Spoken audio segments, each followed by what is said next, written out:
What's going on, guys? I am back. Sorry it took so long to come out with this video. I was dialing in my setup plus revamping the testing methodology on my benchmarking. So it took a little bit longer than I expected, but I am here, so I'm going to let you guys know exactly how the system performs.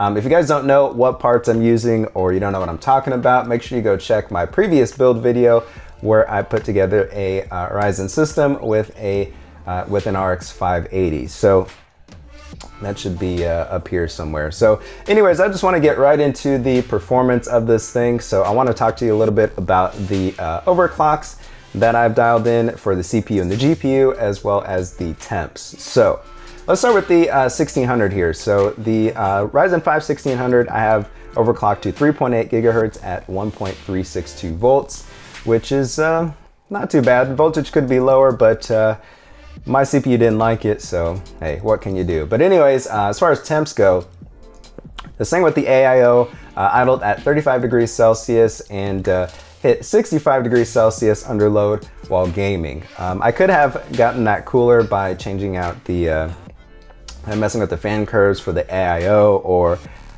turning on like power saving in the BIOS and stuff like that. But yeah, that's pretty much with it running at 3.8 gigahertz all the time, which I would say is not too bad. So cool. Then for the GPU, we've got the RX 580. We've got it overclocked to 1425 on the core clock and 2240 on the memory clock. So not too bad overclocks there as well. And that idles at 34 degrees Celsius and reaches 67 degrees Celsius under load while gaming. Alright guys, I do want to mention I am changing the testing methodology for my gaming benchmarks, so I'll no longer be reporting minimum frame rates with any of my benchmarks. I was doing some reading on like Tech Report and PC Gamer and stuff like that, and they were going to talking about the inconsistencies of minimum frame rate reporting and how sometimes it doesn't actually match the user experience. So what I'm going to be showing you guys is the 99th percentile frame times and the 99.9th percentile frame times converted to frame rates. So when you actually see this graph for these values, what you want to make note of is that 99% of the frame rates that you see are going to be equal to or greater than this value, or 99.9% of the frame rates are going to be equal to or greater than this value. So it's a way of showing you kind of the minimums without actually showing just the absolute minimum. And I think that'll make more sense when you guys actually take a look at the frame time graph and see how it compares to the numbers. So yeah.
Alright guys, that's pretty much it. You guys can see how the system performs at 1080p and 1440p. In my opinion, not really a 1440p system, but I think it performs pretty well at 1080p ultra settings. So yeah, let me know what you guys think about the performance down in the comments below. Again, if you didn't check out the build video, make sure you go watch that. I guess it would make sense to watch that before this, but if you're already at this point, then I don't know. Do whatever you want. But yeah, that's pretty much it as far as the build goes. So until next time, hopefully we'll have another PC to build sometime soon, although I don't know where I'm going to get the parts from because I'm poor, but yeah. Leave a comment down below, subscribe if you haven't already, like this video if you like this type of content, and I'm out of here, guys. Until next time, see ya.